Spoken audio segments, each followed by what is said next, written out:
Maraming mga Pilipino ang umaalis ng bayan at magtiis sa ibang bansa bilang tinatawag na overseas Filipino workers. Tinagurian ng ating bansa o ng ating mga namumuno na mga bayaning, mga modernong bayani sa ating bayan. At marahil tinatanong natin, bakit? Dahil may matinding pananabik na mabigyan ng magandang buhay ang kanilang mga pamilya. Yan ang pangunahing dahilan o yan ang karaniwang dahilan na maririnig natin. Ngunit, gaano man karami ang mapadalang pera nila mula sa ibang bansa papunta rito, gaano man kaganda ang mga bahay na kanilang maipapatayo o mga iba't ibang bagay na kanilang mabibili, darating pa rin ang sandali na sasabihin nila, iba pa rin kapag kasama ko ang mga mahal ko sa buhay. Yan ang marahil mga salita na maririnig natin sa mga kababayan natin na nag-ibang bayan upang magtrabaho, upang matustusan ang kanilang mga pamilya. Sapagkat may mga pananabik na hindi kayang punuin ng regalo, kundi ng presensya ng mga mahal mo sa buhay. Yan ang katotohanan na nasa isipan ng mga taong ito, ng mga kababayan natin. Kung mahalaga yan para sa isang pamilya, mas sigit na mahalaga yan para sa pamilya ng Diyos. Yan ang nakikita natin sa pagpapatuloy ng ating serye na pinamagatan kong ang Diyos na sumasama sa mga makasalanan. Ang tema ng ating titinan ngayong umaga ay biyayang nagpapahayag o marahil maaring pwedeng tawagin natin o ang tema ay biyayang nananabik sa kaluwalhatian ng Diyos. At kaya muli, titingnan natin ang ating mga talata upang ito'y pagbulayan natin. Paano ba sumasama ang Diyos sa kanyang bayan na makasalanan at patuloy nagkakasala? Kaya anyayahan ko kayong buksan natin ang ating mga Biblia sa Exodo 33. Ang ating talata ay mula 18 hanggang 23. Subalit gusto kong basahin natin. Umpisa nating basahin sa Exodo 33, talata 15 hanggang 23. Exodus 33, verses 15 to 23. Ganito po ang sinasabi ng salita ng Diyos. At sinabi niya sa kanya, kung ikaw ay hindi isa sa akin, wag mo kaming paahunin mula rito. Sapagkat paano ngayon malalaman na ako'y nakatagpo ng biyaya sa inyong paningin, ako at ang iyong bayan? Hindi ba dahil sa ikaw ay lumalakad na kasama namin? Kaya't kami ay naiiba, ako at ang iyong bayan sa lahat ng bayan sa balat ng lupa? Sinabi ng Panginoon kay Moises, gagawin ko ang bagay na ito na iyong sinabi, sapagkat ikaw ay nakatagpo ng biyaya sa aking paningin, at ikaw ay aking nakikilala sa pangalan. Talatang 18, sinabi ni Moises, inihiling ko sa iyo na ipakita mo sa akin ang iyong kaluwalhatian. At kanyang sinabi, aking pararaanin ang lahat kong kabutihan sa harapan mo at aking ipapahayag ang aking pangalang ang Panginoon sa harapan mo. Ako'y magkakaloob ng biyaya sa kanino mang aking ibig pagkalooban at ako'y magpapakita ng habag sa kanino mang aking ibig kahabagan.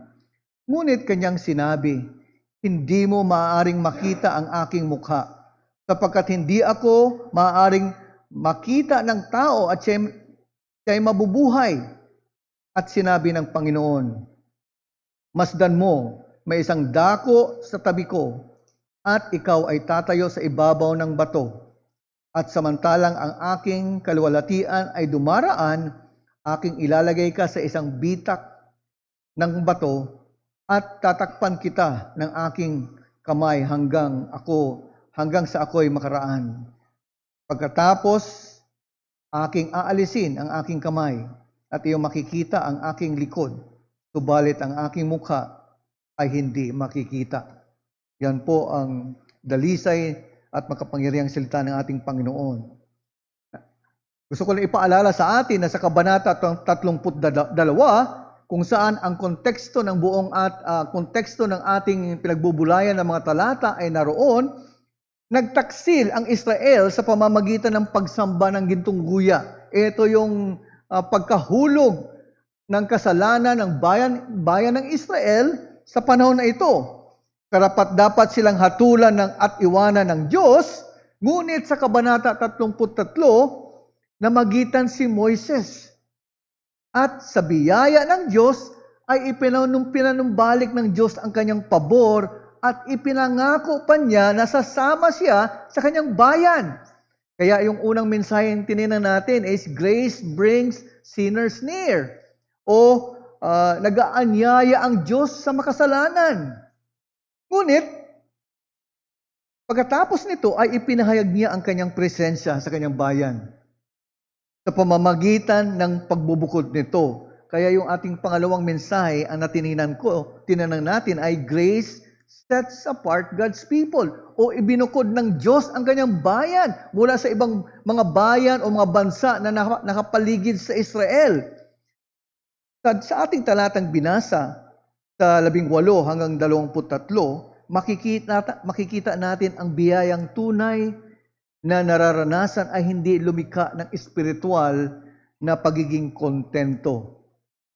Hindi mas malalim, kundi mas malalim na pananabik sa Diyos mismo. Ganyan ang saloobin ni Moises sa mga talatang 18 hanggang 23. Si Moises ay naghahangad hindi lamang ng kaligtasan, hindi lamang ng pagpapala, kundi mas malalim na pagkakita sa kaluwalhatian ng Diyos mismo. Hinangad niya na makita, matunghayan ang kaluwalhatian ng Diyos, hindi lamang para sa kanya, kundi para sa bayang Israel.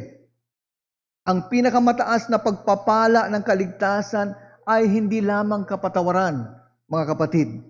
Hindi lamang langit, kundi ang Diyos mismo. Ito ang dapat nating matandaan at unawain bilang mga pinili at anak ng Diyos. Kaya humiling si Moises, ang sabi niya, ipakita mo ang iyong kaluwalhatian. Yan ang pamanhik ni Moises sa Panginoon. Yan ang kanyang hangarin. Hindi lamang para sa kanyang sarili, kundi maging para sa kabayan ng Diyos. Nauunawaan niya ang pinakadakilang biyaya ng tipan ay pakikipagniig sa Diyos. In other words, grace awakens hunger for God Himself. Meron ka bang tunay at malalim na pagkauhaw sa iyong relasyon sa Diyos? Marahil yan ang katanungan na dapat isipin natin sa umagang ito, sa ating pagparito, maging sa ating pakikinig ng kanyang salita. At mula sa mga talatang ito, pinapaalala ni Moises at ito ay hamon ng salita ng Diyos para sa atin. Ganito ang mensahe na gusto kong tingnan natin. Hanapin mo ang kaluwalhatian ng Diyos bilang pinakadakilang pananabik ng iyong buhay. Seek the glory of God as the deepest longing of your life. Kung ikaw ay mananampalataya, kung ikaw ay kinilos ng biyaya ng Diyos, ito ang pamanhik ng salita para sa atin. Hanapin mo ang kaluwalhatian ng Diyos bilang pinakadakilang pananabik ng iyong buhay. Now, tingnan natin, ang kahilingan ni Moises ay hindi makasalanang pagkamausisa. Hindi ito isang simpleng curiosity lamang. Kaya binanggit o hiningi ni Moises, Panginoon, ipakita mo ang iyong kaluwalhatian o mapagmataas na paghahangad. Ito ay banal na pananabik na bunga ng biyaya. Dahil sa pagkilos ng biyaya, nagkaroon ng ganitong pananabik si Moises. Sapagkat habang lalong nakikilala ng mananampalataya ang Diyos, lalo rin niyang hinahangad ang Diyos. Dahil ang Diyos mismo ang pinakamataas na kayamanan at ganap na kasiyahan ng kaluluwang tinubos.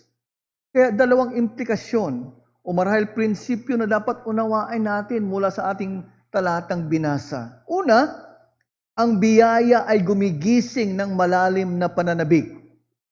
Grace awakens increasing longing. Pangalawa, ang biyaya ay nagpapahayag ng kanyang kaluwalhatian. Grace defines His glory. Tingnan natin ang dalawang katotohanan, ang dalawang implikasyon o mga prinsipyo na dapat unawain natin bilang mga anak ng Diyos. Ang una, ang biyaya ay gumigising ng malalim na pananabik. Grace awakens increasing longing for God. Si Moises ay mayroon ng kapahayagan mula sa Diyos. Meron na siyang relasyon sa Diyos, isang malapit na relasyon sa Diyos. Sa katunayan, siya ay pinamumuno ng Diyos sa kanyang bayan. Ngunit, sinabi pa rin niya ito, ipakita mo sa akin ang iyong kaluwalhatian.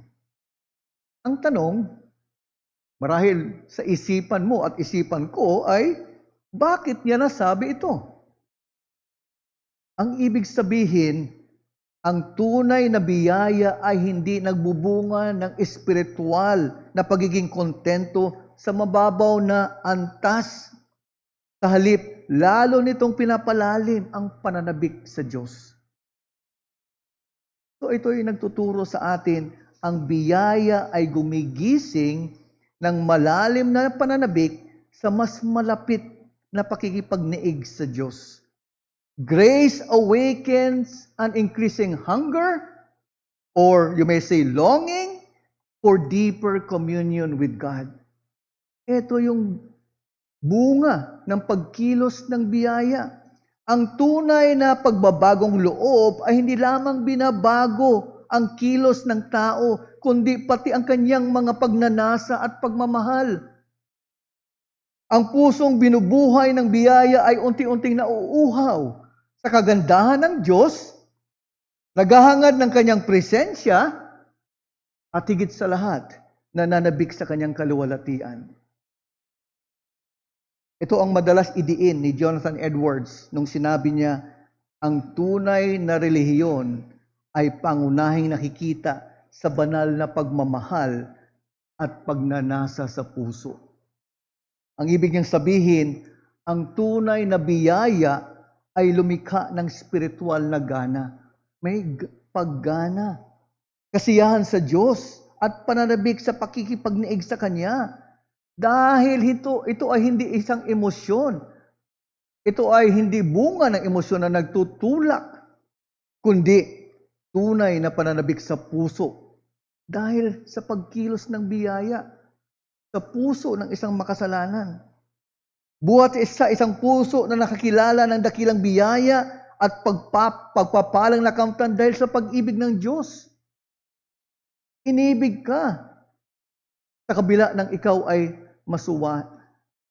suwail at rebelde sa Diyos. Ito ang kaibahan ng tunay na pananampalataya at mababaw na relihiyon. Gusto kong tingnan ninyo, ano ang pagkakaiba ng isang mababaw na relihiyon sa tunay na pananampalataya? Ang huwad na relihiyon ay nagtatanong, ano ang maibibigay sa akin ng Diyos? Ngunit ang tunay na biyaya ay nagtatanong, paano ko pa siya higit na makikilala? Ganyan ba ang iyong ninanais? Ganyan ba ang iyong mga katanungan sa iyong puso? Hindi sinabi ni Moises, bigyan mo pa kami. Hindi niya sinabing, palakasin mo pa kami. Kaya ang mananampalataya ay hindi dapat makontento sa tinatawag nating routine na Kristyanismo. Parang naging regular na lamang o routinary na lamang ang kanyang pananampalataya. Umiikot na lamang sa nakasanayang gawain, ngunit nawawala na ang buhay na pakikipagniig sa Diyos. Kaya may paalala ako na isang prinsipyo na dapat isipin natin. Kapag ang Kristiyano ay naging routine lamang, unti-unting nawawala ang pananabik sa Diyos. Dahil maari kang manlamig. Dahil paulit-ulit na lamang. Nagiging rutinary na lang yung pagdalo, paglilingkod, at iba pang mga gawain. Meron pang isa. Ito'y delikado dahil ito ang gusto kong tingnan natin ay ang panlabas na reliyon. Sa isang panlabas na reliyon, mahalaga sa kanya, mukha ba akong mabuting Kristiyano? Panlabas. Kaysa mahal ko ba talaga ang Diyos? Ito ay nilarawan ng Panginoon Hesus sa mga kaisipan o prinsipyo ng mga Fariseo. Ito yung sinabi niya sa Mateo 15, talata 8 at 9. Ang bayang ito ay pinaparangalan ako ng kanilang mga labi, ngunit malayo ang kanilang mga puso sa atin. Ito ay isang masamang anyo ng panlabas na reliyon. Kaya ang paalala ay ang relihiyong hindi umaabot sa puso ay madaling maging malamig at mapagkunwari. Ganyan ang relihiyong hindi kinilos sa puso. Ngunit ang isa pa na maaring kahulugan ay ang mababaw na pagkakilala sa Diyos. Maraming alam tungkol sa Diyos, ngunit maliit ang tunay na relasyon at pagkamangha sa Kanya. Hindi mahalaga ang kaalaman, ngunit kung hanggang doon lamang ang iyong nalalaman at wala kang pagkamangha, ang mga impormasyon sa Biblia, ngunit kulang sa pakikipagniig at paggalang sa Diyos, ito'y delikado. Kaya gusto kong paalalahanan, kung ganito ang iyong kaisipan o iyong kondisyon, maaring puno ng isip ng kaalaman tungkol sa Diyos, ngunit hungkag pa rin ang puso sa pananabik. Ipinapaalala ni Moises na ang biyaya ay dapat gumising ng patuloy na paghahangad sa Diyos. Ito dapat. Ito sa biyaya ng Panginoon ang maging ninanais mo bilang alagad ng Diyos. Kapag tunay mong mahal ang isang tao, darating ang punto na hindi ka na kontento sa regalo lamang. Maaring isang bata na palaging niriregaluhan ng kanyang tatay o mga magulang ng iba't ibang uri ng mga regalo. Marahil kailangan at magagandang regalo, ngunit darating ang punto na hindi na siya masisiyahan. Hindi na siya kontento. Gusto niya ang kanyang presensya. Lalo pat kung ang magulang ay nasa malayong lugar, tulad ng aking illustration sa ating introduction. Ganyan ang biyaya ng Diyos sa puso ng mananampalataya. Habang lalo niyang nararanasan ang biyaya ng Diyos, lalo rin niyang hinahanap ang Diyos mismo. Yan ang pagkilos ng biyaya ng Diyos sa puso ng isang mananampalataya. Kaya ang hamon ko ay hangarin mo ang mas malalim na pakikisama sa Diyos kaysa masiyahan sa mababaw na reliyon. Pursue deeper communion with God rather than settle for shallow religion. Suriin mo ang iyong relasyon sa Diyos. Suriin ng bawat isa sa atin ang ating katatayuan, ang ating relasyon sa Diyos. Dahil ang Kristyanismong kontento sa mababaw na pagkakilala sa Diyos ay mapanganib at maaring maghayag ng pusong hindi tunay na nabago ng biyaya. Kaya huwag kang makontento sa isang mababaw na pagkaunawa o relasyon sa iyong Diyos. Kailan ka huling namangha sa Diyos? May tunay ka bang pananabik sa kanyang salita? Masasabi mo ba yan sa iyong puso? Hindi lang tuwing linggo, kundi sa araw-araw ng iyong buhay. Kamusta ang pananalangin? Ang pananalangin mo ba ay pakikipagtagpo sa Diyos o listahan lamang ng mga pangangailangan? Panginoon, ito, 1, 2, 3, 4, 5, ito yung gusto ko, itong kailangan ko. Isang tao na tunay na umiibig ay hindi kontento sa litrato lamang, sa mensahe lamang. Gusto niya ang presensya mismo. Ganito si Moises. Hindi siya kontento lamang sa pagpapala sa kanyang mabungang ministeryo sa puntong ito, maging sa tagumpay. Gusto niya ay makita pa ang kaluwalhatian ng Diyos. Kaya marahil ang tanong natin, paano nagigising ang pusong manhid? Hindi ito buhat sa pakiramdam lamang or marahil may guilt feeling ka ngayon sa pagkaunawa mo ng mga bagay na ito, kundi sa pagtingin mo kay Jesucristo. Dahil kay Kristo, mayroon kang ugnayan sa Diyos at may nakalaang biyaya upang lumalim ang iyong ugnayan sa iyong Diyos at tagapagligtas. Binigyan ka ng ugnayan ng Diyos bilang anak ng Diyos. Kaya mayroong biyaya upang lumalim ka sa iyong pagkaunawa. Yan ang binanggit sa ating kanina. Mahalaga ang pagtuturo, mahalaga ang salita, mahalaga ang ating pakikipagnaig sa Diyos upang tayo ay lalong lumalim sa pagkaunawa. Ang tunay na umiibig sa Diyos ay may tunay na pananabik na lumago ang relasyon. Di ba ganyan tayo sa ating mga iniibig sa buhay? Gusto natin mas lalong makilala ang isa't isa. Hindi lang ito sa mag-asawa, hindi lang ito sa magnobyo o nobya, lalo't higit para sa anak ng Diyos at sa kanyang Diyos na umibig sa Kanya. Hindi ka dapat magkasya sa emosyonal at matutok sa kasiyahan ng mundo, kundi hangarin mo ang ninanais at naisin mo ang iyong iniibig. At ito ay hamon sa atin kung tunay nating iniibig ang Diyos at meron tayong may dahilan upang makipagniig at makipag-ugnayan sa Diyos. Last week, nabanggit ko si David Brainerd, isang batang misyonaryo sa mga Indians sa Amerika. Ngunit, bata man siya sa edad, malalim siya sa kanyang kaalaman at pagkakilala sa kanyang Diyos. Sa kanyang journals, madalas niyang isulat ang matinding pananabik niya sa Diyos. Hindi lang siya naghahangad ng mabungang ministeryo, kundi ang mas malalim na pakikipagniig sa Diyos. Kaya minsan isinulat niya na mas nanaisin niya na maranasan ang presensya ng Diyos kaysa lahat ng kasiyahan ng mundo. Ganito ba ang iyong hangarin at ninanais sa iyong pagkakilala, sa iyong pakikipagniig sa iyong Diyos?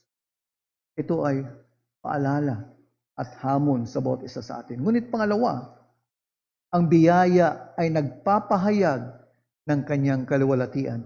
Grace defines His glory. Nang humiling si Moises na makita ang kaluwalhatian ng Diyos, kamangha-mangha ang naging tugon ng Diyos sa kanya. Isipin niyo yung tagpo na ito. Nagsabi si Moises, humiling siya, ipakita mo sa akin ang iyong kaluwalhatian. Ngunit, ayon sa Panginoon, ang tugon ng Panginoon ay, aking pararaanin ang lahat kong kabutihan sa harapan mo, at aking ipapahayag ang aking pangalang, ang Panginoon. Tila may diferensya yung tanong, hiling, sa tugon ng Diyos. Sa pag-uugnay ng Diyos sa kanyang kaluwalhatian, sa kanyang biyaya, ipinapakita niya na ang kanyang kadakilaan ay nahahayag hindi lamang sa kanyang makapangyarihang kapamahalaan, kundi lalo na sa kanyang habag at awa. Yan ang nakakabit sa pangalang ang Panginoon, the covenant-keeping God. Kaya inihahayag ng Diyos ang kanyang kaluwalhatian sa pamamagitan ng kanyang soberanong biyaya at mahabaging awa sa kanyang bayan. God reveals His glory through His sovereign grace and compassionate mercy towards His people.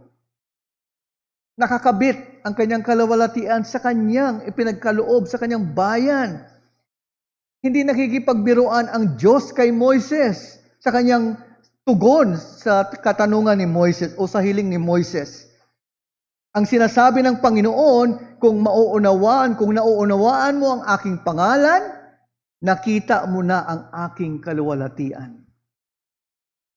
Ang kaluwalhatian ng Diyos ay nakakabit sa kanyang pangalan dahil ito ay nagpapahayag kung sino siya. God's glory is according to His name. Ang pagpapakilala ng Diyos ay sa pamamagitan ng kanyang kabutihan at pagpapahayag ng kanyang pangalang ang Panginoon. Hindi simpleng kabutihan. Alam natin na walang kasamaan ang Diyos. Ito hindi simpleng kabutihan kundi ang kanyang aktibong habag, biyaya at soberanong awa. Inihayag ng Diyos ang kanyang sukdulang kataasan ay nasa kanyang karakter. At kung paano niya pinipili na makipag-ugnayan sa kanyang bayan. Tinutukoy niya ang kanyang kaluwalhatian hindi bilang isang nakakasilaw o nakakabulag na liwanag, ngunit bilang mapagmahal, maunawain at matuwid na kalikasan ng kanyang puso. Ang Diyos na banal ay nagkaloob sa kanyang biyaya ng awa at habag sa hindi karapat-dapat. Hindi natin lubusang maunawaan ang Diyos, ngunit tunay natin siyang makikilala dahil mapagbiyaya siyang nagpapakilala sa kanyang sarili. Nakikilala natin siya, natin ang Diyos ng totoo sa kanyang salita. Bagamat hindi ng lubusan. Ayon kay Calvin, ang Diyos ay nakikiniig sa atin tulad ng isang ama na nakikipag-usap sa isang anak. Diyos siya.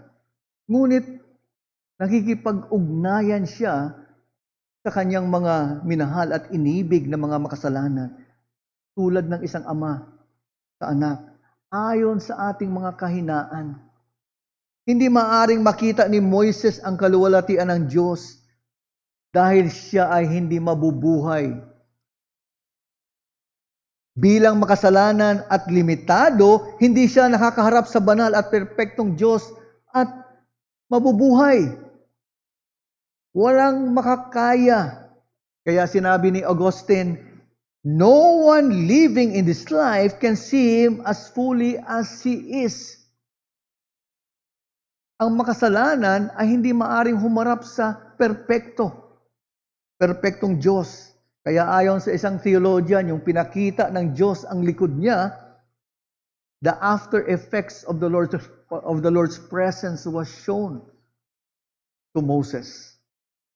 Bahagyang kaluwalhatian ang ipinakita. Kaya hindi dahilan na hindi sikapin ng mananampalataya na magkaroon ng mas malalim na kaalaman tungkol sa Diyos. Ngunit, hindi kailanman tratuhin natin ang Diyos ng basta-basta o iayon sa kategoryang pantao. Dahil siya'y banal, dahil siya'y makapangyarihan, ngunit siya ay mapagbiyaya ayon sa kanyang kabutihan. Kayong mga anak, kilala ng bata ang kanyang ama. Ang boses, ang karakter, maging ang pagmamahal ng ama sa kanyang anak. Kahit di niya alam ang buong pagkatao, marahil hindi mo alam ang buong kaisipan ng iyong ama.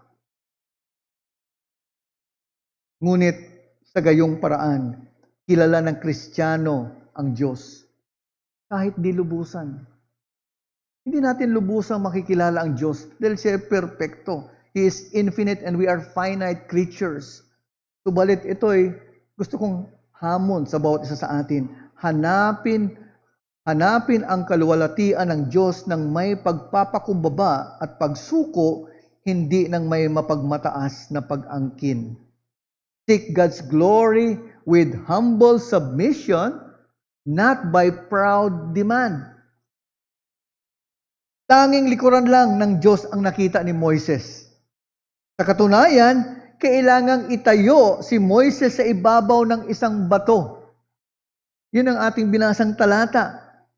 At habang dumaraan ang kaluwalhatian ng Diyos, tatakpan siya ng kamay ng Diyos hanggang makaraan ang kaluwalhatian ng Diyos.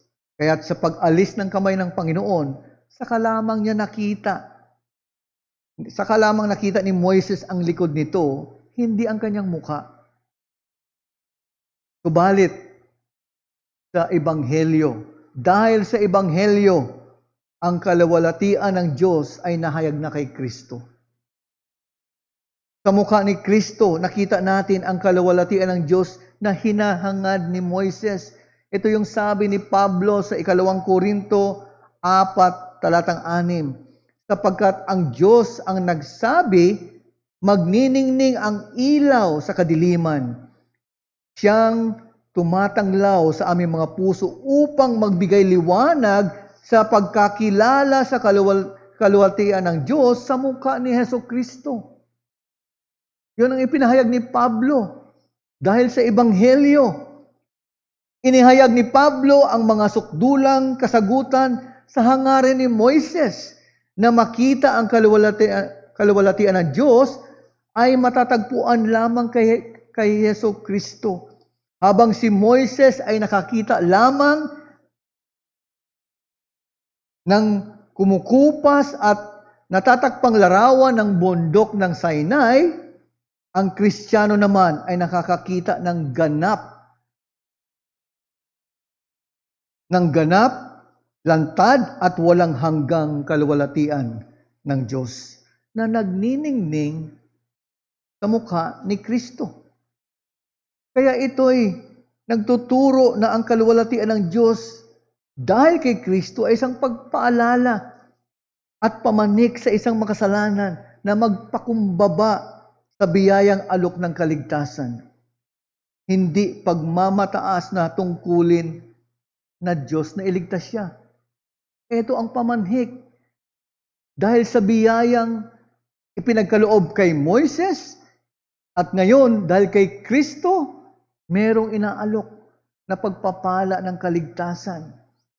Hindi pagmamataas sa iyong puso kung ikaw ay wala pa kay Kristo. May isang manunulat noong 19th century. Ang pangalan niya ay si Johann Heinrich Heine. Isang Jewish German poet. Marahil hindi natin siya lubos na kilala. Ngunit, maimpluwensya sa larangan ng panunulat nung panahon na yon, lalo na sa Germany.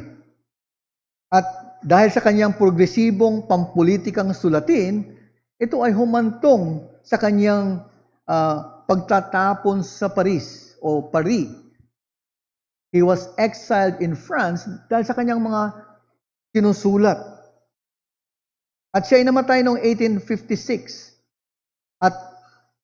At tinanong siya nung nasa banig siya ng kamatayan kung siya ay patatawarin ng Diyos. Ito yung tanong sa kanya, kung ikaw ba ay patatawarin ng Diyos? At ganito ang kanyang sagot.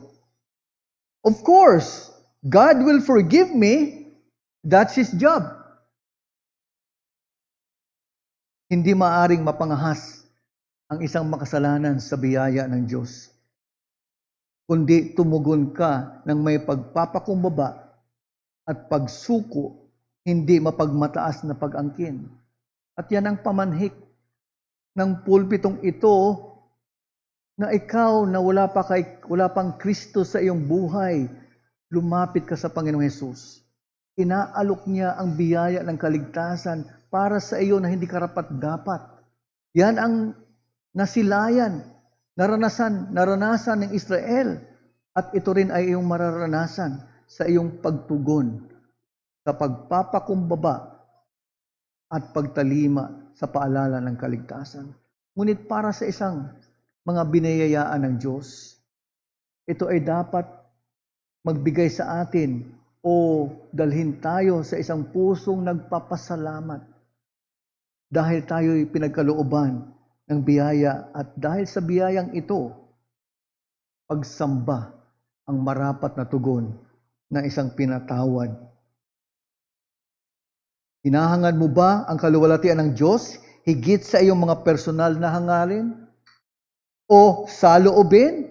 O maging ang iyong karapatan at pakinabang? Ito ay paalala sa atin bilang anak ng Diyos. Dito tayo sinusuri sa ating mga puso sa harapan ng Diyos. Ito ang panawagan, ito ang paalala ng salita ng Diyos sa atin. Ang pusong tunay na hinipo ng biyaya ay parehong nauuhaw sa Diyos at yumuyuko sa kanyang kaluwalhatian. Nawa ito ay maging laman ng ating mga puso ngayong umaga. Magpalalim sa ating pakikipagniig at pagkakilala sa ating Diyos. Kailangan nating lubos na makilala pa ang ating Panginoon at tagapagligtas upang tayo'y tunay na tayo'y makapagbigay kaluwalhatian sa Kanya. Yan ang ating huling himno o ang ating response hymn na kakantahin. Higit pang kaalaman kay Jesus, dahil ang sabi sa unang talata, mas higit pang kaalaman tungkol kay Jesus ay bigyan ng aking maisalaysay biyaya niya at kaligtasan. Ngunit sa huling talata, sinabi roon, mas ipakita sa akin kaluwalhatian niyang angkin. Nawa ito ang ating ninanais, ito ang ating panalangin sa ating pag-awit, higit pang kaalaman kay Jesus. Magwakas po tayo sa panalangin. Muli dakilang Diyos, tunay nga na kailangan naming magkaroon ng mas malalim na kaunawaan kung sino kayo sa aming mga buhay. Magkaroon kami ng hangarin na lalo ka naming makanaig sa araw-araw, sa aming paglakad sa inyo, sa aming pagtunghay ng inyong salita, at maging sa mga pagtuturo mula sa inyong salita. Tunay nawa, Panginoon, magkaroon kami ng ganitong kaisipan, tulad ni Moises na hanapin ang kaluwalhatian mo bilang pinakadakilang pananabik sa aming mga buhay na mga mananampalataya. Tunay nawa, Panginoon, napaka mahihina ng mga alagad nyo sa aming kapanahunan. Subalit mula sa paalala ni Moises ng inyong salita, nawa hamunin kami sa daan kung saan ang biyaya nyo ay gisingin kami sa malalim na pananabik.